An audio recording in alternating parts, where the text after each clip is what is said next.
So now equation of a line in space.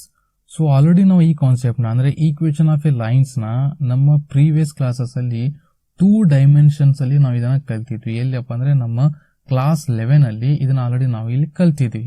ಇಲ್ಲಿ ಹೊಸ concept ಏನಿದೆ ಅಂತ ಹೇಳಿದ್ರೆ ನಾವು ಇದನ್ನ 3D ಅಲ್ಲಿ ಕಲಿತಾ ಇದ್ವಿ ಅಷ್ಟೇ, ಮತ್ತೇನಿಲ್ಲ. ಸೊ ಇಲ್ಲಿ ಏನ್ ಕಲಿತೀವಿ ಅಂದ್ರೆ ಆ ಈಕ್ವೇಶನ್ ಆಫ್ ಎ ಲೈನ್ ನ ವೆಕ್ಟರ್ ಈಕ್ವೇಶನ್ ಮತ್ತೆ ಅದೇ ತರ ಆ equation of a line in Cartesian form, ಅಂದ್ರೆ ಅದನ್ನ ಕಾರ್ಟೀಷಿಯನ್ ಫಾರ್ಮ್ ಅಲ್ಲಿ ಈಕ್ವೇಶನ್ ಏನಾಗುತ್ತೆ ಅಂತ ಹೇಳಿ ಇಲ್ಲಿ ನಾವು ಸಿಂಪ್ಲಿ ಸ್ಟೆಪ್ ಬೈ ಸ್ಟೆಪ್ ನೋಡ್ತಾ ಹೋಗ್ತೀವಿ. ಸೊ ಬೇಸಿಕಲಿ ಇಲ್ಲಿ ಏನಿದೆ ಅಂದ್ರೆ a line is uniquely determined if, ಇಲ್ಲಿ 2 ಕೇಸಸ್ ಇದೆ.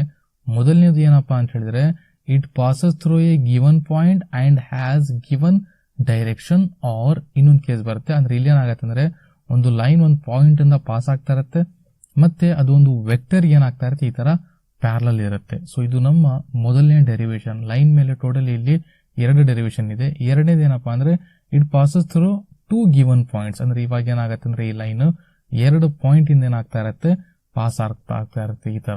ಅಂದ್ರೆ ಬೇಸಿಕಲಿ ಲೈನ್ ಮೇಲೆ ಇಲ್ಲಿ ನಿಮಗೆ 2 ಡೆರಿವೇಶನ್ಸ್ ಇದೆ. ಸೊ ಅದರಲ್ಲಿ ಯಾವ್ದಾದ್ರು ಒಂದು ನಿಮ್ಮ ಎಕ್ಸಾಮಿನೇಷನ್ ಅಲ್ಲಿ 5 ಮಾರ್ಕ್ಸ್ ಗೆ ಫಿಕ್ಸ್ ಇರುತ್ತೆ. ಟೋಟಲ್ 4ರಲ್ಲಿ 1 ಡೆರಿವೇಶನ್ ಫಿಕ್ಸ್ ಇರುತ್ತೆ, 2 ಲೈನ್ ಮೇಲೆ ಇದೆ. ಸೊ 5 ಮಾರ್ಕ್ಸ್ ನ ಇದು fix concept. Equation of a line through a given point and parallel to a given vector b. So this derivation exam ನಲ್ಲಿ ಕೇಳಿದ್ರೆ 5 ಮಾರ್ಕ್ಸ್ ಕೇಳ್ತಾನೆ. ಸೊ ಫಸ್ಟ್ ಅಬ್ಸರ್ವ್ ಮಾಡಿ, let vector a be the position vector of the point capital A with respect to the origin capital O of the rectangular coordinate system. So ಯಾವಾಗಲೂ derivation ನಾವು ಇದೇ ತರ ಕಲಿಬೇಕು. First ನಾವು ಏನ್ point ಹೇಳ್ತೀವಲ್ಲ ಆ ಪಾಯಿಂಟ್ ನಾವು ಇಲ್ಲಿ ಡ್ರಾ ಮಾಡಬೇಕು.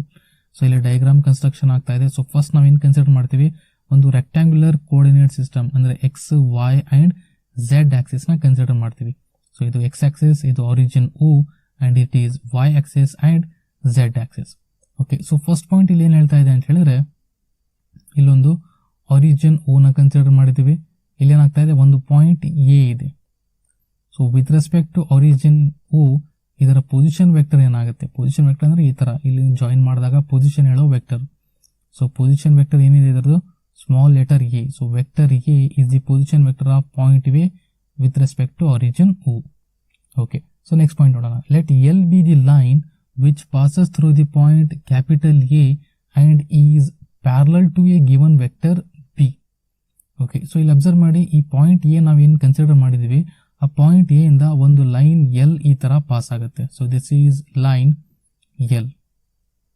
ಸೊ ಈ ಪಾಯಿಂಟ್ ಎ ಇಂದ ಈ ಲೈನ್ ಏನಾಗ್ತಾ ಇದೆ ಎಲ್ ಪಾಸ್ ಆಗ್ತಾ ಇದೆ. ಯಾವಾಗಲೂ ಲೈನ್ ನ 2 ಕಡೆ ಆರೋ ಮಾರ್ಕ್ ಬರೀಬೇಕಿತ್ರ. ಸೊ ಇದು line. Okay, so line L and ಇದೇನಾಗ್ತಾ ಇದೆ parallel to a given vector, ಅಂದ್ರೆ ಇಲ್ಲಿ ಒಂದು ವೆಕ್ಟರ್ ಬಿ ಇದೆ. ಆ ವೆಕ್ಟರ್ ಬಿ ಗೆ ಈ ಲೈನ್ ಏನಿದೆ ಪ್ಯಾರಲಲ್ ಇದೆ. ಸೊ ಇದನ್ನ ಈ ತರ ಇಲ್ಲಿ ಡ್ರಾ ಮಾಡ್ತಾ ಇದೀವಿ. So line L is parallel to vector B. Okay, so next point ನೋಡಿ, ಇವಾಗ let vector R be the position vector of an arbitrary point P on the line L. Okay, so ಇಲ್ಲಿ observe ಮಾಡಿ, ಈ line L ಮೇಲೆ ಒಂದು arbitrary point ಅಂದ್ರೆ movement ಆಗೋ point, ಒಂದು ಪಾಯಿಂಟ್ ಪಿ ನ ಕನ್ಸಿಡರ್ ಮಾಡಿದೀವಿ. ಸೊ ಈ ಪಾಯಿಂಟ್ ಪಿ ನ position vector with respect to origin O ಏನಾಗುತ್ತೆ vector R. So small letter vector R. So this is the position vector of point P with respect to origin O, line L ಮೇಲೆ ಇದೆ. Okay, so ನಾವು ಇವಾಗ observe ಮಾಡಿ ಇಲ್ಲೇನಾಗುತ್ತೆ, then A P line segment is parallel to given vector B. ಅಂದ್ರೆ ಇಲ್ಲಿ ಏನಾಗ್ತಾ ಇದೆ, that is A P vector is equal to lambda B vector where lambda is some real number. Okay, ಸ್ವಲ್ಪ ಇಲ್ಲಿ ಅಬ್ಸರ್ವ್ ಮಾಡಿ, ಇಲ್ಲಿಂದ ಕ್ಯಾಲ್ಕುಲೇಷನ್ ಸ್ಟಾರ್ಟ್ ಆಗುತ್ತೆ. So ಇಲ್ಲಿ ಲೈನ್ ಸೆಗ್ಮೆಂಟ್ ಎ ಪಿ ಕಾಣ್ತಾ ಇದೆ. ಸೊ ಇದು ಎ ಪಿ ಏನಾಗ್ತಾ ಇದೆಯಪ್ಪ ಅಂದ್ರೆ parallel to given vector B. So parallel ಇದೆ ಅಂದ್ರೆ ಕಾನ್ಸೆಪ್ಟ್ ಏನಂದ್ರೆ ಮಧ್ಯ ಸಮ್ ಡಿಸ್ಟೆನ್ಸ್ ಇದ್ದೇ ಇರುತ್ತೆ. ಸೊ ಆ ಡಿಸ್ಟೆನ್ಸ್ ಎಷ್ಟಿದೆ ನಮ್ಗೆ ಗೊತ್ತಿಲ್ಲ, ಅದಕ್ಕೋಸ್ಕರ ನಾವು ಇಲ್ಲಿಂದ ಬರ್ತೀವಿ A P vector is equal to lambda B vector, because lambda ಏನಪ್ಪಾ ಅಂದ್ರೆ some scalar, some distance.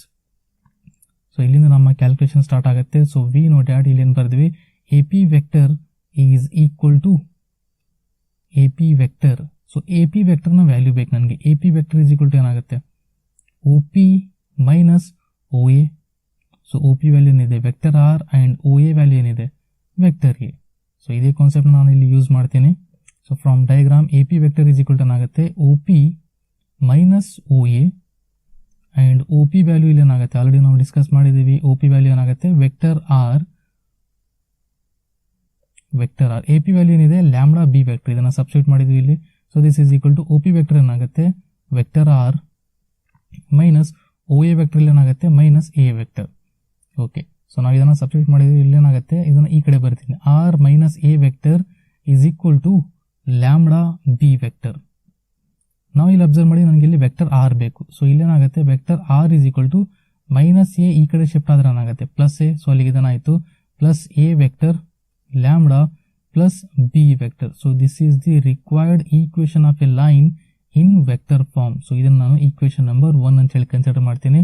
So ಇದೇನಾಗತ್ತಪ್ಪ ಅಂದರೆ equation 1 of line in vector form. So equation of a line in vector form. So next concept ಇದರಲ್ಲಿ ನಮ್ಗೆ ಏನು ಬೇಕು, ಇದರ Cartesian form ಬೇಕು. ಇಲ್ಲಿ 2 ಪಾರ್ಟ್ಸ್ ಇರುತ್ತೆ, ಒಂದು ವೆಕ್ಟರ್ ಇನ್ನೊಂದು ಕಾರ್ಟೇಷನ್. ಸೊ ಫಸ್ಟ್ ಕಾರ್ಟೇಷನ್ ಏನಾಗುತ್ತೆ, let the coordinates of the point capital A B x1 y1 z1 and the direction ratios of the line B A B C. Consider the coordinates of the any point P or B x y z. ಇಲ್ಲೇನಿಲ್ಲ, simple ಈ 3 points ಏನಿದೆ vector R, vector A, vector B, ಅದಕ್ಕೆ related point. So ಅಂದ್ರೆ point ಏನ coordinates ಇಲ್ಲ ಏನಾಗತ್ತಪ್ಪ ಅಂದ್ರೆ x1 y1 z1. ಅದೇ point B ಇರ್ತಿದ್ರೆ x2 y2 z2. ಆದ್ರೆ ಈ ಆರ್ಬಿಟ್ರಿ ಪಾಯಿಂಟ್ ಏನಿರುತ್ತಲ್ಲ ಇದರ ಕೋಆರ್ಡಿನೇಟ್ಸ್ ಫಿಕ್ಸ್ ಇರುತ್ತೆ, ಇದು x y z. ನೆಕ್ಸ್ಟ್ ಈ ವೆಕ್ಟರ್ ಬಿ ಇದೆಯಲ್ಲ ಇದರ ಡೈರೆಕ್ಷನ್ ರೇಷಿಯೋಸ್ ಕೊಟ್ಟಿದ್ದಾನೆ. ಸೊ ಡೈರೆಕ್ಷನ್ ರೇಷಿಯೋಸ್ ಏನಿದೆ ಇಲ್ಲಿ. ನೆಕ್ಸ್ಟ್ ಈ ಪಾಯಿಂಟ್ ಏನ ಪೊಸಿಷನ್ ವೆಕ್ಟರ್ ಏನಿದೆ ವೆಕ್ಟರ್ ಆರ್, ಪಾಯಿಂಟ್ ಪಿ ನ ಪೊಸಿಷನ್ ವೆಕ್ಟರ್ ಏನಿದೆ ವೆಕ್ಟರ್ ಆರ್. ಸೊ ಹಾಗಾಗಿ ಇಲ್ಲೇನಾಗುತ್ತೆ vector A is equal to x1 y1 z1, vector R is equal to ಏನಾಗುತ್ತೆ ಇಲ್ಲಿ ಅಬ್ಸರ್ವ್ ಮಾಡಿ. So vector A, so point ಏನ ಕೋಆರ್ಡಿನೇಟ್ಸ್ ಏನಿದೆ x1 y1 z1. ಸೊ ಹಾಗಾಗಿ vector A is equal to ಏನಾಗುತ್ತೆ x1 i cap, just ಇದನ್ನ vector form ಅಲ್ಲಿ ಬರ್ತಾ ಇದೀವಿ, x1 i cap plus y1 j cap plus z1 k cap. Next ಇದರ ನನಗೆ ಏನು ಬೇಕು, ನೆಕ್ಸ್ಟ್ ಇವಾಗ vector R sorry vector B ಬೇಕು. ಸೊ ವೆಕ್ಟರ್ ಬಿ ನ ಡೈರೆಕ್ಷನ್ ರೇಷಿಯೋಸ್ ಕೊಟ್ಟಿದ್ದಾನೆ. ಏನು ಕೊಟ್ಟಿದ್ದಾನೆ direction ratios A B C. So ಅಲ್ಲಿಗೆ ಇದೇನಾಗುತ್ತೆ simple A I cap plus B J cap plus C K cap. Next vector R. So vector R ಎದಕ್ಕೆ related ಇದೆ, point P related ಇದೆ. So point P ನ coordinates ಏನಿದೆ X Y Z. So ಹಾಗಾಗಿ vector R is equal to ಏನಾಗುತ್ತೆ, so simply vector R is equal to X I cap plus Y J cap plus Z K cap. So simple ಇವಾಗ ಈ 3 values ನ equation 1 ಅಲ್ಲಿ substitute ಮಾಡ್ತೀವಿ. So ಅವಾಗ ನಮ್ಗೆ ಏನು ಸಿಗುತ್ತೆ, ಕಾರ್ಟೇಷಿಯನ್ ಫಾರ್ಮ್ ಸಿಗುತ್ತೆ. ನಾವು substituting these values in equation number 1.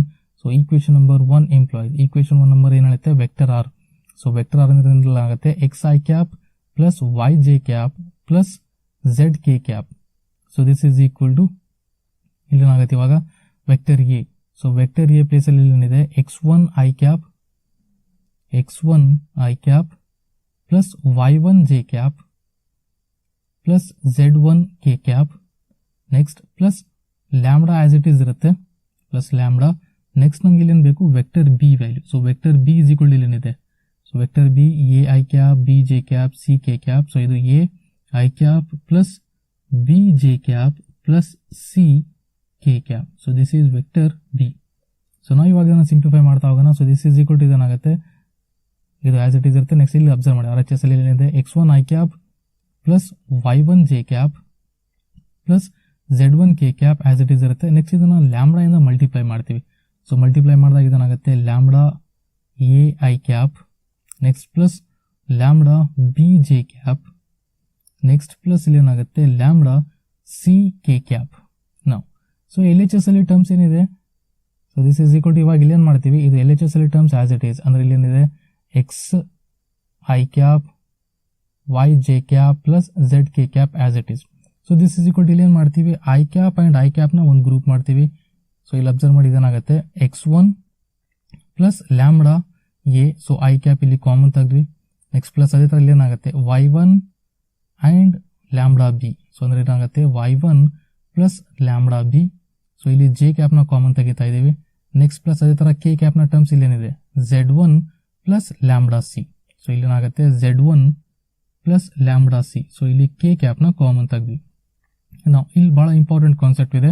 So ಇಲ್ಲಿ ಏನ್ ಮಾಡ್ತೀವಿ ಅಂದ್ರೆ ಇಲ್ಲಿ ಏನ್ ಎಲ್ ಎಚ್ ಎಸ್ ಅಲ್ಲಿ ಐ ಕ್ಯಾಪ್, ಇಲ್ಲಿ ಆರ್ ಎಚ್ ಎಸ್ ಅಲ್ಲಿ I cap, J cap, K cap ನ ಟರ್ಮ್ಸ್ ಇದೆ ಅಂದ್ರೆ ಇದರ ಕೋಎಫಿಷಿಯೆಂಟ್ಸ್ ಏನಾಗಿರುತ್ತೆ ಒಂದಕ್ಕೊಂದು ಈಕ್ವಲ್ ಆಗಿರುತ್ತೆ ಯಾವಾಗ ಮಧ್ಯ ಸೈನ್ ಈಕ್ವಲ್ ಇದ್ದಾಗ. ಸೊ ಸಿಂಪ್ಲಿ ಇಲ್ಲಿ ಏನ್ ಮಾಡ್ತೀವಿ equating the coefficients of I cap, J cap and K cap we get. So ಇಲ್ಲಿ ಐ ಕ್ಯಾಪ್ ನ ಕೋಎಫಿಷಿಯೆಂಟ್ ಏನಿದೆ ಎಕ್ಸ್. ಸೊ ಇಲ್ಲಿ ಐ ಕ್ಯಾಪ್ ನ ಕೋಎಫಿಷಿಯೆಂಟ್ ಏನಿದೆ x1 plus lambda A. So therefore ಇದೇನಾಗುತ್ತೆ X is equal to x1 plus lambda A. Next ಅದೇ ತರ ಇಲ್ಲಿ ಇವಾಗ ಜೆ ಕ್ಯಾಪ್ ನ ಕೋಎಫಿಷಿಯೆಂಟ್ ನ ಈಕ್ವೇಟ್ ಮಾಡ್ತೀವಿ. ಸೊ ಇಲ್ಲಿ ಜೆ ಕ್ಯಾಪ್ ನ ಕೋಫಿಷಿಯಂಟ್ ಏನಿದೆ y is equal to R H S ಅಲ್ಲಿ ಜೆ ಕ್ಯಾಪ್ ನ coefficient y1 plus lambda B. Next ಅದೇ ತರ ಕೆ ಕ್ಯಾಪ್ ನ ಕೋಫಿಷಿಯಂಟ್ ಇಲ್ಲಿ ಏನಿದೆ ಎಲ್ ಎಚ್ ಎಸ್ ಅಲ್ಲಿ z ಇದೆ. So this is equal to R H S ಅಲ್ಲಿ ಕೆ ಕ್ಯಾಪ್ ನ ಕೋಫಿಷಿಯಂಟ್ ಏನಿದೆ z1 ಪ್ಲಸ್ ಲ್ಯಾಂಬ್ಡಾ ಸಿ. ನಾವು ಸೊ ಇಲ್ಲಿ ಏನ್ ಮಾಡ್ತೀವಿ, ಇವಾಗ ಸಿಂಪ್ಲಿಫೈ ಮಾಡ್ತೀವಿ. ಫಸ್ಟ್ ಅಬ್ಸರ್ವ್ ಮಾಡಿ, ಈ ಪ್ಲಸ್ x1 ಈ ಕಡೆ ಬರುತ್ತೆ, ಅಂದ್ರೆ ಏನಾಗುತ್ತೆ x ಆಸ್ ಇಟ್ ಇಸ್ ಇರುತ್ತೆ, ಇದು ಇಲ್ಲಿ ಬಂದ್ರೆ ಏನಾಗುತ್ತೆ minus x1. So this is equal to lambda E. Same ಅದೇ ತರ ಇಲ್ಲೂ ಆಗುತ್ತೆ, ಇಲ್ಲಿ ಏನಾಗುತ್ತೆ y minus y1 is equal to lambda b. Next same z minus z1, so this is equal to lambda c. Next ಇಲ್ಲಿ ಏನಾಗುತ್ತೆ, ಈ a ಇಲ್ಲಿ ಮಲ್ಟಿಪ್ಲೈ ಆಗ್ತಾ ಇದೆ, ಇಲ್ಲಿ ಬಂದ್ರೆ ಏನಾಗುತ್ತೆ ಡಿವೈಡ್ ಆಗುತ್ತೆ, ಅಂದ್ರೆ ಇದನ್ನಾಯ್ತು x minus x1 divided by a is equal to lambda. So same story ಇಲ್ಲಿ b ಮಲ್ಟಿಪ್ಲೈ ಆಗ್ತಾ ಇತ್ತು, ಬಂದ್ರೆ ಇಲ್ಲಿ ಏನಾಗುತ್ತೆ divide. So y minus y1 divide by b is equal to lambda. Next z minus z1 divided by c is equal to lambda. So ಇಲ್ಲಿ observe ಮಾಡಿ, ಮೂರು values ನ ಈಕ್ವಲ್ ಆರ್ ಎಚ್ ಎಸ್ ಏನಿದೆ ಲ್ಯಾಂಬ್ಡಾ, ಅಂದ್ರೆ ಮೂರು values ಒಂದಕ್ಕೊಂದು ಏನಿದೆ equal ಇದೆ. ಸೊ ಎಲ್ಲದೂ ಆರ್ ಎಚ್ ಎಸ್ ಏನ್ ಬರ್ತಾ ಇದೆ ಈಕ್ವಲ್ ಬರ್ತಾ ಇದೆ. ಸೊ ಹಾಗಾಗಿ ನಾವು ಇದನ್ನ ಏನ್ ಕನ್ಕ್ಲೂಡ್ ಮಾಡ್ತೀವಿ, so that implies x minus x1 divide by a is equal to y minus y1 divide by b. So this is equal to z minus z1 divided by c. So this is the required Cartesian equation of a line. So this is the Cartesian equation of the line. So hence the complete proof. Find the vector and the Cartesian equations of the line through the point 5, 2, minus 4 and which is parallel to the vector 3i plus 2j minus 8 K cap. Okay, so ಇಲ್ಲಿ observe ಮಾಡಿ, ಬಹಳ simple ಇದೆ. ನಮ್ಗೇನ್ ಬೇಕು, vector and Cartesian equation of the line passing through the point. And simply ಇದು vector A ಆಗ್ಬಿಡತ್ತೆ, ಯಾಕಂದ್ರೆ ಇದು ಪಾಯಿಂಟ್ ಎ. ಸೊ ಇದರ ಪೊಸಿಷನ್ ವೆಕ್ಟರ್ ಏನಾಗುತ್ತೆ vector A. So vector A is equal to ಏನಾಗುತ್ತೆ simply 5i cap plus 2j cap minus 4k cap. Okay, and which is parallel to the vector, ಅಂದ್ರೆ ಇದು ಯಾವ vector ಏನಾಗ್ತಾ ಇದೆ parallel ಆಗ್ತಾ ಇದೆ. ಸೊ ಸಿಂಪ್ಲಿ ಇದು ವೆಕ್ಟರ್ ಬಿ ಆಗ್ಬಿಡುತ್ತೆ. ಯಾವ ವೆಕ್ಟರ್ ಇದು vector B. So vector B is equal to ಇಲ್ಲಿ ಗಿವನ್ ಇದೆ ಏನಿದೆ 3i cap plus 2j cap minus 8k cap. Okay, so vector A and vector B ಸಿಕ್ತು. ಇವಾಗ ಸಿಂಪ್ಲಿ ನಮ್ಗೆ ಏನ್ ಬೇಕು, vector equation and Cartesian equation of the line ಬೇಕು. So ನಾವು vector equation of the line, so we know that vector equation of the line is equal to vector R is equal to vector A plus lambda vector B. Simple, ಈ ಎರಡು values ನ put up ಮಾಡಿದ್ರೆ ಮುಗೀತು, ನಮ್ಗೇನ್ ಸಿಗುತ್ತೆ vector equation of the line ಸಿಗುತ್ತೆ. So vector A and vector B values ನ ಇಲ್ಲಿ ಸಿಂಪ್ಲಿ ಪುಟ್ ಅಪ್ ಮಾಡೋದು. So vector R is equal to ಇಲ್ಲಿ ಏನಾಗುತ್ತೆ first vector A. So vector A is equal to ಇಲ್ಲಿ ಏನಿದೆ 5i cap plus 2j cap minus 4k cap. Simple. Next ಇದೇ ತರ plus lambda into vector B. So vector B ನ terms ಇಲ್ಲಿ ಏನಿದೆ 3i cap plus 2j cap minus 8k cap. Simple. So this is our required equation of the line. Okay. Next ಇದೇ ತರ ಇವಾಗ ನಮ್ಗೇನ್ ಬೇಕು, ಇದರ ಕಾರ್ಟೇಷಿಯನ್ ಫಾರ್ಮ್ ಕೂಡ ಬೇಕು. ಸೊ ಕಾರ್ಟೇಷಿಯನ್ ಫಾರ್ಮ್ ಅಂದ ತಕ್ಷಣ ಬಹಳ ಮಕ್ಕಳು ಏನ್ ಮಾಡ್ತಾರೆ, ಆ ಸ್ಟ್ಯಾಂಡರ್ಡ್ ರಿಸಲ್ಟ್ ನ ಮೆಮೊರೈಸ್ ಮಾಡಕ್ ಹೋಗ್ತಾರೆ. ಆದ್ರೆ ಎಕ್ಸಾಮ್ ಅಲ್ಲಿ ಕುಂತಾಗ ನಿಮ್ಗೆ ಅದೇ ಫಾರ್ಮ್ ನ ನೆನಪಿರ್ಬೇಕು, ಇದು ಏನು ಗ್ಯಾರಂಟಿ ಇಲ್ಲ. ಯಾಕಂತ ಹೇಳಿದ್ರೆ ಅಲ್ಲಿ ಪ್ರೆಷರ್ ಬಹಳ ಇರುತ್ತೆ. ಅದಕ್ಕೋಸ್ಕರ ಏನ್ ಮಾಡ್ತಾರೆ ಅಂದ್ರೆ, ನಾವು ಏನ್ ಅಪ್ರೋಚ್ ಫಾಲೋ ಮಾಡಿದ್ವಿ ಅಂದ್ರೆ vector R is position vector of any point p x, y, z on the line. ಅಂದ್ರೆ ಡೆರಿವೇಶನ್ ಮಾಡಬೇಕಾದ್ರೆ ನಾವು ಏನ್ ಸ್ಟೆಪ್ ನ ಫಾಲೋ ಮಾಡಿದ್ವಲ್ಲ ಅದೇ ಅಪ್ರೋಚ್ ನ ಫಾಲೋ ಮಾಡೋಣ. ಅಂದ್ರೆ ವೆಕ್ಟರ್ ಆರ್ ವೆಕ್ಟರ್ ಪಿ ನ ಪೊಸಿಷನ್ ವೆಕ್ಟರ್ ಆದ್ರೆ ವೆಕ್ಟರ್ ಆರ್ ನ ವ್ಯಾಲ್ಯೂ ಏನಾಗಿರುತ್ತೆ xi cap plus yj cap plus zk cap. So this is equal to result as it is ಇರುತ್ತೆ. ಇದನ್ನ ಆಸ್ ಇಟ್ ಈಸ್ ಕಾಪಿ ಮಾಡ್ತೀನಿ. ಅಂದ್ರೆ ಸಿಂಪ್ಲಿ ನಾನು ಏನ್ ಮಾಡ್ತೀನಿ ಅಂದ್ರೆ ಇಲ್ಲಿ ವೆಕ್ಟರ್ ಆರ್ ನ value xi cap yj cap plus zk cap ಅಂತ ಹೇಳಿ ತಗೊಂಡಿದ್ದೀನಿ, ಬಿಕಾಸ್ ಇದೊಂದು position vector. Next remaining terms as it is. Next ಇಲ್ಲಿ ಅಬ್ಸರ್ವ್ ಮಾಡಿ, ಪ್ಲಸ್ ಈ ಲ್ಯಾಂಬ್ಡಾ ಏನ್ ಮಾಡ್ತೀವಿ ಅಂದ್ರೆ ಎಲ್ಲಾ ಟರ್ಮ್ ಜೊತೆ ಮಲ್ಟಿಪ್ಲೈ ಮಾಡ್ತೀವಿ. ಅಲ್ಲಿ ಏನಾಗುತ್ತೆ 3 lambda I cap plus 2 lambda J cap, next minus 8 lambda K cap. Simple. Okay, so ನಾವು ಇವಾಗ ಕ್ಲೀನ್ ಆಗಿ ಅಬ್ಸರ್ವ್ ಮಾಡಿ ನಾವೇನ್ ಮಾಡ್ತೀವಿ ಅಂದ್ರೆ ಇವಾಗ ಐ ಕ್ಯಾಪ್ ಟರ್ಮ್ಸ್ ನ ಒಂದು ಗ್ರೂಪ್ ಮಾಡ್ತೀವಿ. ಅಂದ್ರೆ ಇಲ್ಲಿ ಏನಾಗುತ್ತೆ ಸಿಂಪ್ಲಿ 5 ಪ್ಲಸ್ ಇಲ್ಲಿ ಐ ಕ್ಯಾಪ್ ನ ಟರ್ಮ್ ಏನಿದೆ 3 ಲ್ಯಾಂಬ್ಡಾ. ಸೊ ಅಂದ್ರೆ ಈ ಎರಡೂ ಟರ್ಮ್ಸ್ ಇಂದ ನಾನು ಏನ್ ಕಾಮನ್ ತೆಗೆದೆ, ಐ ಕ್ಯಾಪ್ ನ ಕಾಮನ್ ತೆಗೆದೆ. ನೆಕ್ಸ್ಟ್ ಪ್ಲಸ್ ಅದೇ ತರ 2j cap plus 2 lambda J cap. ಅಂದ್ರೆ ಇಲ್ಲಿ ಏನಾಗುತ್ತೆ 2 ಪ್ಲಸ್ 2 ಲ್ಯಾಂಬ್ಡಾ, ಇಲ್ಲಿ ಜೆ ಕ್ಯಾಪ್ ನ ಕಾಮನ್ ತೆಗಿತೀನಿ ಅಂದ್ರೆ ಜೆ ಕ್ಯಾಪ್ ಟರ್ಮ್ಸ್ ನ ಒಂದು ಗ್ರೂಪ್ ಮಾಡಿದೆ. ಅದೇ ತರ ಕೆ ಕ್ಯಾಪ್ ಟರ್ಮ್ ನ ಒಂದು ಗ್ರೂಪ್ ಮಾಡೋಣ. ಇಲ್ಲೇನಿದೆ ಫಸ್ಟ್ -4 ಕೆ ಕ್ಯಾಪ್ ಅಂದ್ರೆ ಇಲ್ಲೇನಿದೆ -8 ಲ್ಯಾಂಬ್ಡಾ. ಸೊ ಇಲ್ಲೇನಾಗುತ್ತೆ -4. ಸೊ ಇದೇನಾಗುತ್ತೆ -8 ಲ್ಯಾಂಬ್ಡಾ. ಔಟ್ ಏನ್ ತೆಗಿತೀವಿ ಕೆ ಕ್ಯಾಪ್, ಸಿಂಪಲ್. ಸೊ ನಾವು ಅಬ್ಸರ್ವ್ ಮಾಡಿ ಇಲ್ಲೇನಿದೆ xi cap plus yj cap plus zk cap. ಅಂದ್ರೆ ನಾವು ಯಾವ ತರ ಇಲ್ಲಿ i j k ನ ಕೋಫಿಷಿಯಂಟ್ಸ್ ನ ಈಕ್ವೇಟ್ ಮಾಡಿದ್ರಲ್ಲ ಅದೇ ಕಾನ್ಸೆಪ್ಟ್ ಅಪ್ಲೈ ಆಗುತ್ತೆ. Equating coefficients of i cap, j cap and K cap. So observe ಮಾಡಿ ಇವಾಗ ಕೋಫಿಷಿಯಂಟ್ ಈಕ್ವೇಟ್ ಮಾಡಿದಾಗ ಏನಾಗುತ್ತೆ x ಇಸ್ ಈಕ್ವಲ್ ಟು ಇಲ್ಲಿ i ಕ್ಯಾಪ್ ನ ಕೋಫಿಷಿಯಂಟ್ x ಇದೆ, ಇಲ್ಲಿ i ಕ್ಯಾಪ್ ನ ಕೋಫಿಷಿಯಂಟ್ ಏನಿದೆ 5 + 3 lambda. So x is equal to 5 + 3 lambda. ಅದೇ ತರ ಜೆ ಕ್ಯಾಪ್ ನ ಕೋಫಿಷಿಯಂಟ್ ಇಲ್ಲಿ ಏನಿದೆ y ಇದೆ LHS ಅಲ್ಲಿ ಈಕ್ವಲ್ ಟು RHS ಅಲ್ಲಿ ಏನಿದೆ 2 + 2 lambda. So that implies y is equal to 2 + 2 lambda. ಇದೇ ತರ ಲಾಸ್ಟ್ಲಿ ಕೆ ಕ್ಯಾಪ್ ನ ಕೋಫಿಷಿಯಂಟ್. ಸೊ ಕೆ ಕ್ಯಾಪ್ ನ ಕೋಫಿಷಿಯಂಟ್ LHS ಅಲ್ಲಿ ಏನಿದೆ z ಇದೆ ಈಕ್ವಲ್ ಟು RHS ಅಲ್ಲಿ ಇಲ್ಲೇನಿದೆ -4 -8 ಲ್ಯಾಂಬ್ಡಾ. ಓಕೆ, ಸಿಂಪ್ಲಿಫೈ ಮಾಡ್ತಾ ಹೋಗೋಣ. ಫಸ್ಟ್ ಅಬ್ಸರ್ವ್ ಮಾಡು x. ಸೊ +5 ಈ ಕಡೆ ಬಂದ್ರೆ ಏನಾಗುತ್ತೆ -5. So this is equal to ಇಲ್ಲಿ ಏನು ಉಳಿತು 3 lambda. And lastly x -5. So 3 multiply ಆಗ್ತಾ ಇದೆ, ಈ ಕಡೆ ಬಂದ್ರೆ ಏನಾಗುತ್ತೆ ಡಿವೈಡ್ ಆಗುತ್ತೆ. So x -5 divide by 3 is equal to lambda. So same ಇಲ್ಲಿ ತರ ಸೇಮ್ ಸ್ಟೋರಿ y. ಸೊ +2 ಈ ಕಡೆ ಬಂದ್ರೆ ಏನಾಗುತ್ತೆ -2. So this is equal to 2 lambda. So last ಇಲ್ಲಿ ಏನಾಗುತ್ತೆ y -2. ಸೊ 2 ಇಲ್ಲಿ ಮಲ್ಟಿಪ್ಲೈ ಆಗ್ತಾ ಇತ್ತು, ಈ ಕಡೆ ಬಂದ್ರೆ ಏನಾಗುತ್ತೆ ಡಿವೈಡ್ ಆಗುತ್ತೆ. So this is also equal to lambda. And ನಾವು ಇಲ್ಲಿ ಸೊ z -4 ಇದೆ, ಅದು ಈ ಕಡೆ ಬಂದ್ರೆ ಏನಾಗುತ್ತೆ +4 ಆಗುತ್ತೆ. So this is equal to ಇಲ್ಲಿ ಏನು ಉಳಿತು -8 ಲ್ಯಾಂಬ್ಡಾ. ಅಂಡ್ ಲಾಸ್ಟ್ಲಿ ಇಲ್ಲಿ ಏನಿದೆ ಅಬ್ಸರ್ವ್ ಮಾಡು, ಇದು z+4 ಅಂತೂ ಆಸ್ ಇಟ್ ಈಸ್ ಇರುತ್ತೆ. ನಾವು ಇವಾಗ ಏನಾಗತ್ತಪ್ಪ ಅಂದ್ರೆ -8 ಈ ಕಡೆ ಬಂದ್ರೆ ಏನಾಗುತ್ತೆ ಡಿವೈಡ್ ಆಗುತ್ತೆ, ಅಂದ್ರೆ -8 ಬರುತ್ತೆ, ಮತ್ತೆ +8 ಆಗಲ್ಲ. ಅದು ಎಟ್ ಎ ಟೈಮ್ 2 ಆಪರೇಷನ್ ಆಗಲ್ಲ, ಒಂದೇ ಆಪರೇಷನ್ ಆಗುತ್ತೆ. ಸೊ ಇದು -8 is equal to lambda.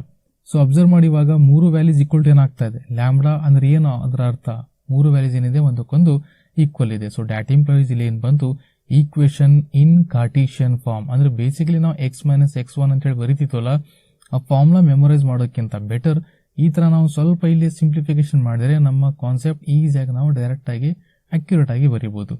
So ನಾವು that implies Cartesian equation of a line is x - 5 divided by 3 is equal to y - 2 divided by 2 is equal to z + 4 divided by -8. So this is our required Cartesian equation of line.